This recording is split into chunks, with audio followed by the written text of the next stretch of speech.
देखिए, आज जिस मैटर पे हम बात करने वाले हैं, इस तरह का मेरे पास कोई सवाल नहीं आया है, लेकिन लोगों के पोर्टफोलियो में देखता हूं तो मुझे लगता है कि इस पे ज़रूर बात करना चाहिए ताकि एक सही नॉलेज और सही इन्फॉर्मेशन आप तक के पहुंच सके।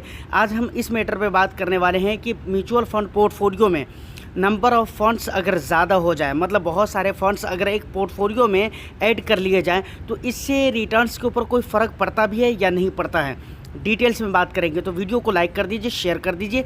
चैनल को अगर सब्सक्राइब नहीं किया है तो चैनल को भी ज़रूर सब्सक्राइब कर लीजिए। देखिए, जैसा कि मैंने आपको कहा है कि मैं बहुत सारी पोर्टफोलियो को देखता हूँ, इंस्टाग्राम अकाउंट पे भी आते हैं, कमेंट में भी बहुत सारे लोग अपनी पोर्टफोलियो के बारे में बताते हैं और पूरी पोर्टफोलियो मेरे पास सेंड करते हैं कि भाई ये मेरी पोर्टफोलियो थोड़ा देख लो। यहाँ तक कि मैं 29 फंड वाले पोर्टफोलियो को भी रिव्यू किया हूँ, देखा हूँ उनको, जिसको रिव्यू करने में मुझे कई घंटों टाइम चले गए और ये काम मैंने फ्री में किया है, किसी तरह के कोई पैसे नहीं लिए हैं। 29 फंड भी मैंने देखा है एक पोर्टफोलियो में। जबकि मैं इन्वेस्टमेंट की बात करूं तो उनके ज़्यादा इन्वेस्टमेंट नहीं थे, 51,000 रुपये के सिर्फ इन्वेस्टमेंट थे। तो अब सवाल आता है कि क्या रियल में इसका कोई इफ़ेक्ट पड़ता है या नहीं पड़ता है, रिटर्न्स वगैरह इसकी वजह से कम हो सकते हैं या नहीं हो सकते हैं। तो डेफिनेटली इसका जवाब सीधा अगर मैं आपको दूँ तो बिल्कुल इसकी वजह से रिटर्न्स आपके कम होते हैं और वहाँ पर नुकसान भी आपको कुछ भुगतने पड़ते हैं। सबसे पहले क्या क्या प्रॉब्लम्स होते हैं उसके बारे में हम बात करते हैं। देखिए, सबसे पहली बात, एक एग्जांपल के ज़रिए मैं इसको समझाना चाहूँगा। मानकर चलिए किसी कंपनी में आप सुपरवाइज़र के पोस्ट पे हैं, आपके अंडर में 10 कारीगर काम कर रहे हैं, चाहे वो किसी भी काम कर रहे हों, लेकिन 10 कारीगर काम कर रहे हैं। अब दूसरी जगह ऐसी है जहाँ पर एक सुपरवाइज़र के अंडर में 25-30 कारीगर काम कर रहे हैं। तो मुझे लगता है कि एक सुपरवाइज़र जिसके अंडर में सिर्फ 10 कारीगर काम कर रहे हैं, वो 10 कारीगर को हैंडल करना ज़्यादा इजी है कंपेयर टू 25-30 कारीगर को हैंडल करना। क्या बहुत ही आसान है। सेम इसी तरीके से होता है अगर म्यूचुअल फ़ंड पोर्टफोलियो जब आप बनाते हैं, वहाँ पर बहुत ज़्यादा फंड्स आप ऐड कर लेते हैं, तो वहाँ पर प्रॉब्लम ये होता है कि आपके पोर्टफोलियो में बहुत सारे फंड्स हो जाते हैं, जिसकी वजह से उस पोर्टफोलियो को मैनेज करना, उसको टाइम से रिव्यू करना, मैं बराबर कहता हूँ 6 महीने साल भर पे आपको पोर्टफोलियो रिव्यू करना चाहिए। लेकिन बहुत मरतबा ऐसा होता होगा कि अगर बहुत सारे फंड्स हैं आपके पोर्टफोलियो में तो आप छोड़ भी देते होंगे, छोड़ो आज नहीं कल कर लेंगे, कल नहीं परसों कर लेंगे, ऐसे में एक बहुत लंबा अच्छा खासा टाइम गुजर जाता है और आप अपनी पोर्टफोलियो को रिव्यू नहीं कर पाते हैं, जिसकी वजह से अंडर परफॉर्मिंग जो फंड होते हैं लंबे समय से उन्हें आप पकड़ नहीं पाते हैं और यही रीज़न है कि वो लंबे समय तक के आपकी पोर्टफोलियो में रह जाता है और ये नुकसान आपको झेलना पड़ता है। सबसे पहला प्रॉब्लम।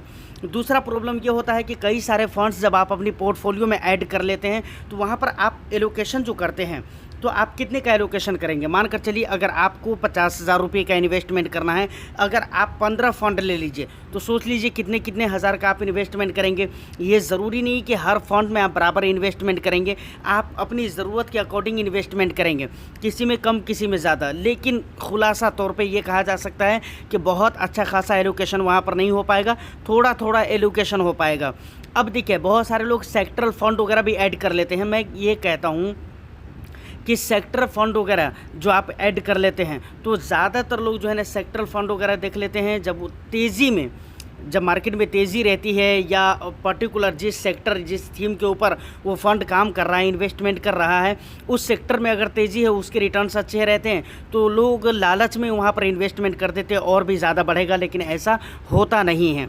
तो मेरे कहने का मतलब यह है कि एलोकेशन आप हर फंड में देते हैं, जिसकी वजह से बहुत सारे फंड्स ऐसे होते हैं जिसका परफॉर्म अच्छा नहीं रहता है। और ये बात आप जानते हैं कि कई सारे इंडेक्सेस भी ऐसे रहते हैं जिनके परफॉर्म हमेशा के लिए वैसे ही रहते हैं। जैसे लार्ज कैप देख लीजिए, लार्ज कैप कैटेगरी के फ़ंड या फिर इंडेक्स कैटेगरी के फ़ंड, इंडेक्स फ़ंड जो होते हैं, इस टाइप के जो फ़ंड होते हैं, उनके रिटर्न्स बहुत अच्छे खासे नहीं रहते हैं। चाहे आप जितने लंबे समय बनने रह जाएं, बहुत अच्छे रिटर्न्स इनके नहीं रहते हैं। बहुत अच्छे रिटर्न्स का मतलब ये है कि मतलब मिड कैप या स्मॉल कैप वगैरह से अच्छे रिटर्न्स इनके नहीं रहते हैं। लेकिन आपने लंबे समय के लिए इन्वेस्टमेंट कर दिया, 5 साल 10 साल 15 साल के लिए, और उसमें आप जैसे तैसे फ़ंड ऐड करके रखे हुए हैं, तो ये दूसरा प्रॉब्लम हो जाता है। अब सोचिए 10 साल के लिए आपने इन्वेस्टमेंट किया और आप फजूल में जो लार्ज कैप रखे हुए हैं, वहीं पर अगर कोई मिड कैप कैटेगरी का फंड होता 10 सालों के लिए तो वहाँ से बेहतर रिटर्न्स आपको वहाँ पर मिल जाता।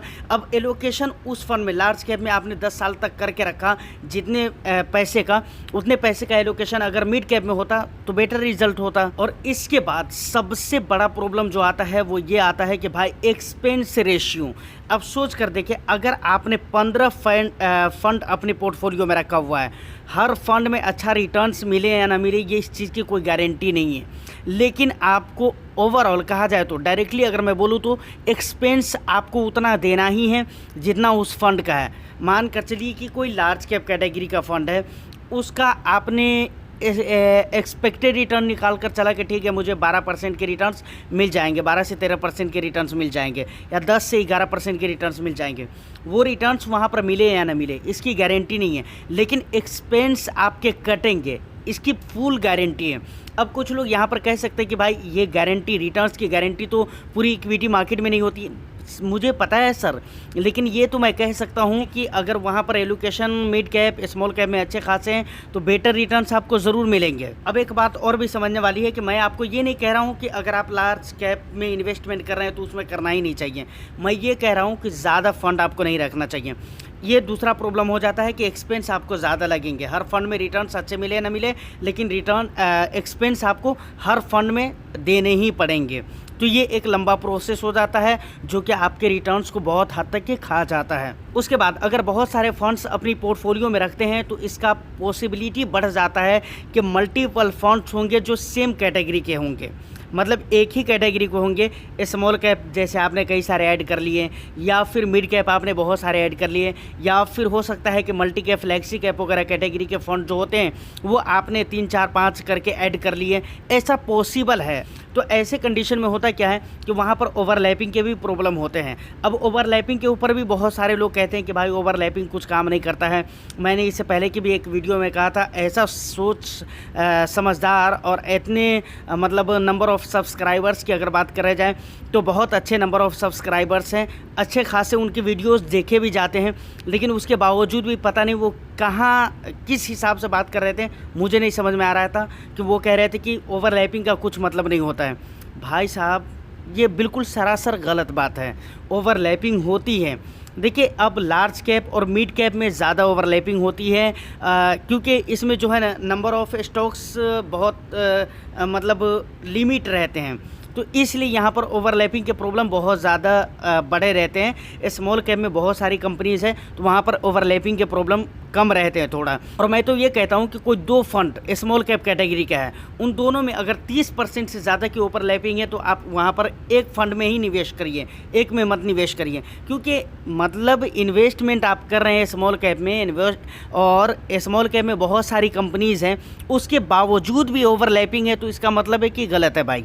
लेकिन वहीं पर अगर लार्ज कैप की बात की जाए या फिर मिड कैप की बात की जाए, अगर लार्ज कैप की बात की जाए ख़ास तौर से, और मिड कैप की भी हम बात ले ही लेते हैं, यहाँ पर अगर 35% 40% भी ओवरलैपिंग है तो थोड़ी देर के लिए मैं कह सकता हूँ, लेकिन यहाँ पर भी बहुत ज़्यादा ओवरलैपिंग पसंद नहीं है। तो यहाँ पर ओवरलैपिंग का भी एक प्रॉब्लम हो सकता है। तो यहाँ तक आपने समझ लिया कि अगर आपके पोर्टफोलियो में नंबर ऑफ़ फंड्स बहुत ज़्यादा है तो इसके नुकसान क्या हो सकते हैं, नंबर ऑफ़ फंड्स अगर कम रहेंगे तो क्या क्या बेनिफिट हो सकते हैं। मतलब आपको मैनेज करने की बात रही पोर्टफोलियो को तो आप इजीली कर पाएंगे, अंडर परफॉर्मिंग जो फंड होगा उनको आप इजीली पकड़ पाएंगे। उसके बाद एलोकेशन जो होगा वो ज़्यादा कर पाएंगे, एक फंड में बहुत ज़्यादा पैसे का एलोकेशन आप बहुत ज़्यादा परसेंटेज में कर पाएंगे।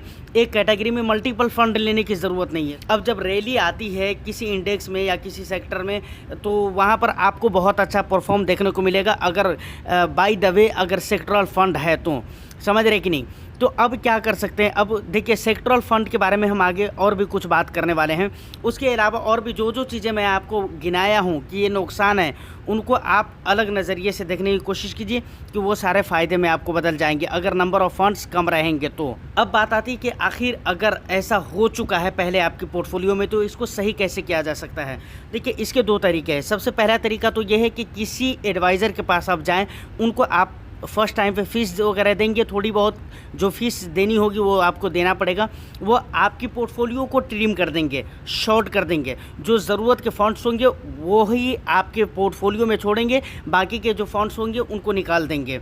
या नहीं तो दूसरा तरीका ये है कि आप खुद भी ये काम कर सकते हैं। आपको ये काम करने के लिए किन किन बातों का ध्यान में रखना है।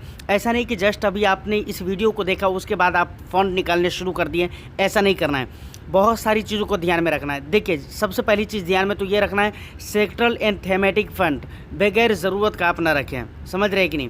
क्योंकि वो ऐसे फंड होते हैं जो पर्टिकुलर एक सेक्टर या एक थीम के ऊपर इन्वेस्टमेंट करते हैं।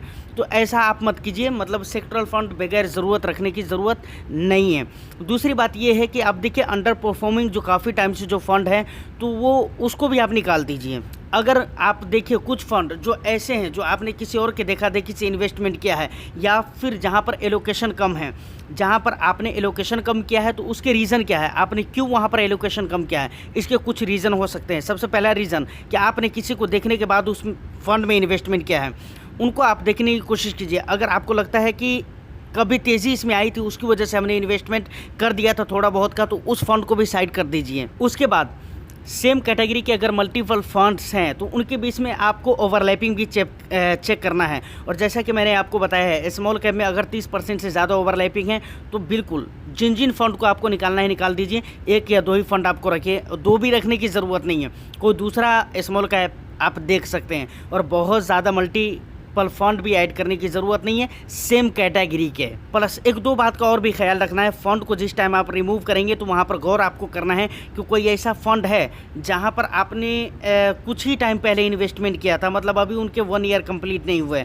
तो इससे अगर 1 ईयर कंप्लीट नहीं हुए आपके इन्वेस्टमेंट स्टार्ट किए हुए, तो यहाँ पर दो प्रॉब्लम हो सकते हैं। सबसे पहला, टैक्सेशन आपको 15% लग जाएंगे। शॉर्ट टर्म जो होते हैं वो आपको 15% प्लस 1% आपको क्या लग जाएगा, एग्जिट लोड। तो ये 16% हो गए।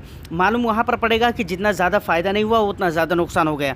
इन सारी चीज़ों को देखते हुए तब आपको फ़ंड रिमूव करना है। और जब नंबर ऑफ़ फंड्स कम हो जाएंगे तो उस पोर्टफोलियो को मैनेज भी करना बहुत ही ईजी होगा। और जब मार्केट में रैली आएगी तो उसका अच्छा खासा नतीजा भी आपकी पोर्टफोलियो में देखने को मिलेगा। तो ये सारी चीज़ें होती हैं, फ़ायदे होती हैं, और ये सारी चीज़ें नुकसान होती है अगर नंबर ऑफ़ फंड्स ज़्यादा हैं। तो अगर आपको रिमूव करना है तो इन बातों का ध्यान में रखिए, जिन जिन बातों का मैंने आपको बताया है।